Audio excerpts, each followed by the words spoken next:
दोनों समधी मिलकर बजाएंगे रजनी की बैंड जब सामने आएगा ये बड़ा सच।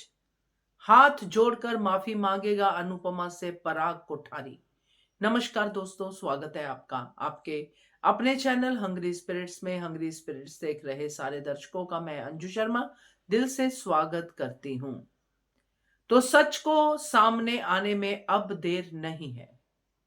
भूमिका बननी शुरू हो गई है और अब जल्द ही ये सच पराग कोठारी के और अनुपमा के सामने आ जाएगा कि रजनी इन दोनों समधियों को इमोशनल ब्लैकमेल कर रही है और चूना लगा रही है। चलिए चर्चा करते हैं इसके ऊपर। पहले वही निवेदन, जिन्होंने अभी तक चैनल को सब्सक्राइब नहीं किया है कर लीजिए। साथ में दोस्तों बेल आइकॉन दबाइएगा ताकि आपको हमारे वीडियोस के नोटिफिकेशन मिलते रहे। तो बात तो सुनी होगी आपने, बात के ऊपर ही बात है कि बात निकलेगी तो दूर तलक पहुंचेगी। बात निकल गई है।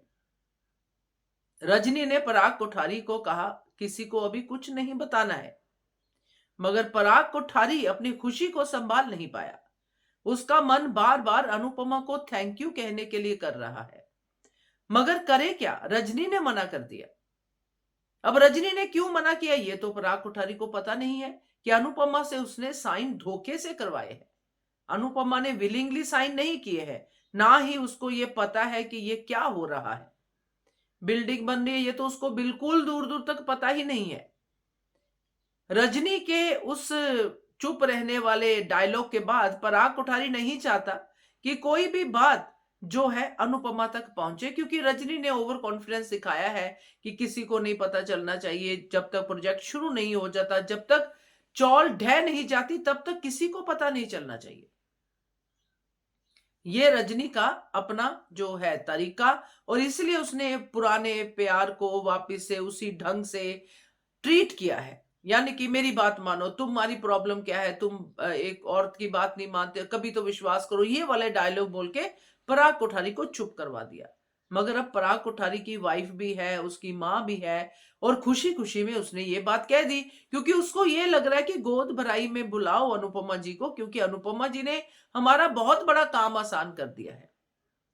उसके अंदर से आ रहा है कि हम बहुत कुछ बुरा करते रहते हैं अनुपमा के लिए, अब उसने अच्छा किया है, हमें भी अच्छा करना चाहिए। जैसा पराग कोठारी ऊपर नीचे उसका स्वभाव होता रहता है, उनमें से अब अच्छे वाला स्वभाव है कि अनुपमा जी को बुलाते हैं। अब ये बात सुन के ख्याति भी बड़ी खुश है कि ठीक है भाई, अनुपमा जी ने अच्छा कर दिया, वो तो ऑलरेडी अनुपमा की भक्त बन चुकी है। तो ये पूरा का पूरा सीन जो गया है, और इसके बाद जो सीन गया है जिसमें ख्याति अनुपमा को इनवाइट करती है और अनुपमा को ये कहती है कि आपने तो हमारा इतना बड़ा काम कर दिया। अनुपमा हैरान कि मैंने क्या किया, मैंने तो यहाँ पे कुछ भी नहीं किया। उसको तो पता ही नहीं है कि पूर्वी छाया चौल और पराग कोठारी का कोई दूर दूर तक का संबंध हो सकता है। उसको ये भी नहीं पता कि रजनी ने मेरे साथ क्या किया है। अब यहां पे अनुपमा को भी चमकेगा, क्योंकि अभी आज ही के एपिसोड में अनुपमा थोड़ा तो सोचती है रजनी के बारे में कि ये क्या कर क्या रही है, इतना क्यों ये प्रेरणा बोल रही है, ये सब सोच रही है अनुपमा भी। तो ये सब के बीच में ये गोद भराई वाला फोन, फिर सस्पिशियस सी बातें, फिर ख्याति की तरफ से ये आना, और पराग कोठारी का ख्याति को मना करना कि ये क्या बोल रही है, बिल्डिंग बिल्डिंग नहीं बोलना है, कुछ नहीं बोलना है। अब बात तो निकल चुकी है। थोड़ा सा क्यों तो अनुपमा के दिमाग में डाल दिया है।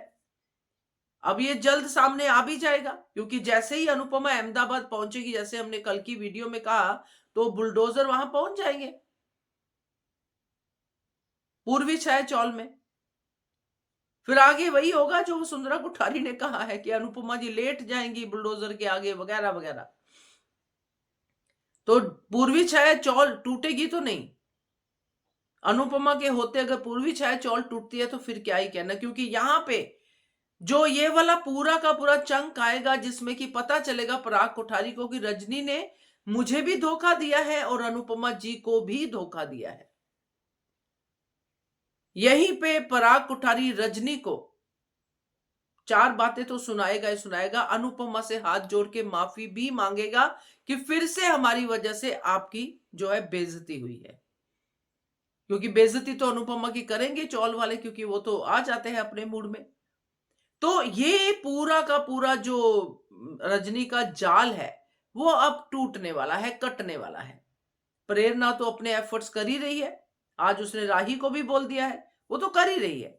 मगर यहां पे ये जो बात निकली है, जो पराग कोठारी से खुशी संभाली नहीं जा रही है, यही खुशी बनेगी पराग कोठारी का भी विनाश और रजनी का तो डेफिनेटली। अब देखना यह है कि इस सब में रोटियां कौन कौन सेकता है, क्योंकि यहां पे गौतम भी बैठा है, पराग कोठारी का दुश्मन। यहाँ पे और भी बहुत सारी चीजें हैं, वसुंधरा खड़ी है वहां पे, अनुपमा की दुश्मन।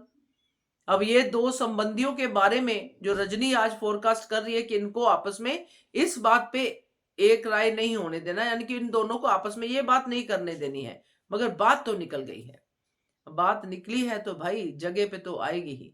और सच सामने आते ही रजनी का क्या हाल होता है, ये देखना दिलचस्प होगा। क्या कहते हो आप, कमेंट कीजिएगा। देखते रहिए channel hungry spirits. Thank you so much.